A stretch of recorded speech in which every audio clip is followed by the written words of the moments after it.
नमस्कार, मी doctor Sharada. Durvankur Ayurved and fertility centre मध्ये आपणा सर्वांचं स्वागत आहे.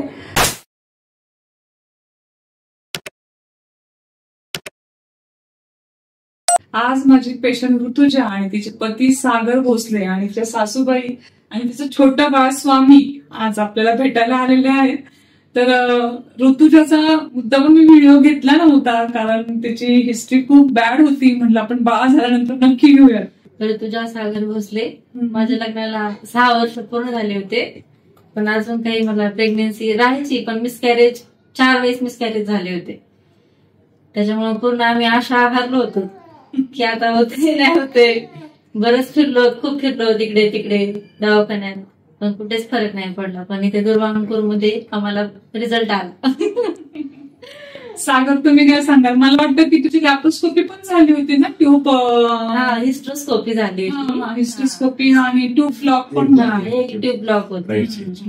तर मला असं वाटतं सागर पहिल्या दिवशी आल्यानंतर ते खूप मोठ्या मोठ्या हॉस्पिटल्स मधनं जाऊन आलेले होते. त्यांना शंका होती जरा की खरंच आयुर्वेदामधनं फरक पडेल का. पहिल्या दिवशी त्यांनी मला खूप काही प्रश्न विचारले, पण नंतर त्यांचा विश्वास बसला. समाधानी आणि खूप खूप आशा घेऊन आलो होतो. त्या आशेचा आमचं एकदम परिपूर्णता झालेली आहे आणि खूप आनंदित आहे. आम्हाला एक छानस एकदम मनासारखं बाळ भेटलं स्वामी. आणि फर्स्ट टाइम मुलगा पण झाला, ते अजून साखर झाली. आणि मेन म्हणजे दोघांचं नाटक लग्न आहे. ते भाऊ मामी बहीण असं लग्न त्यांचं झालेलं होतं आणि 4 वेळा अबॉर्शन झाले होते आणि वारंवार अबॉर्शन झाल्यानंतर त्याची ट्यूब पण बंद झाली. आणि पण उत्तर बस्ती आणि पंचकर्म मधनं तुझी ट्यूब ओपन झाली. हो, उत्तर बस्त्यांनी आणि पंचकर्मांनी ट्यूब ओपन झाली माझी. हो, आणि नंतर दोघांनीही पंचकर्म केलं. म्हणजे सागर स्वतः, तुम्ही मला वाटतं फार्मासिस्ट आहात ना, स्वतः मेडिकल क्षेत्रामध्ये आहेत ते, पण त्यांचा नंतर आयुर्वेद तिच्या ट्यूब ओपन झाल्यानंतर तर त्यांचा एवढा विश्वास बसला की मग त्यांनी कुठे ट्रीटमेंटला नाही म्हटलेच नाही. अगदी व्यवस्थित वेळेवर सगळी ट्रीटमेंट घेतली, वेळेवर तिला दवाखान्यात पण आणत होते. आणि सगळ्यात महत्वाचं, गरोदर राहिल्यानंतर सुद्धा तिची उपकर्म झाली. नंतर तिची डिलिव्हरी पण आपल्या प्रणव हॉस्पिटलमध्येच झाली. आणि मला एकच सांगायचं, जे सातत्य ठेवतात, कन्सिस्टन्सी ठेवतात, जे विश्वास ठेवतात, त्यांना खरंच रिझल्ट आहे. 100% रिझल्ट आहे. तुम्ही तर काय सजेशन द्याल सागर? आपण पण सातत्य ठेवावं, आयुर्वेदावर 100% विश्वास ठेवावा आणि त्याचा रिझल्ट 1001% आहे असं मी शाश्वतीने सांगतो एकदम.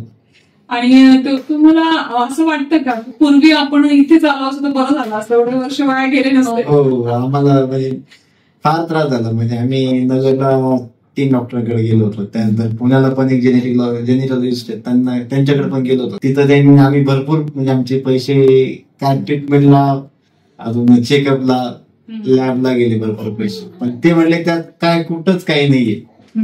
मग म्हटलं चला, मॅडम आणि सरांचं आणि मॅडमचं नाव ऐकून होतो. आमचे एक मित्र आहेत, त्यांनी आम्हाला सजेस्ट केलं होतं.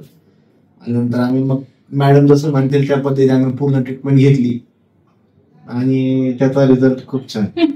बाळ पण किती गोड झाले. खरं जीवन हातामध्ये लग्न होतं त्यावेळेस जेनेटिकल इश्यूज बऱ्याच वेळा येऊ शकतात आणि ते जेनेटिकल प्रत्येक वेळेस रिपोर्ट्स मध्ये सापडतात असं नाही.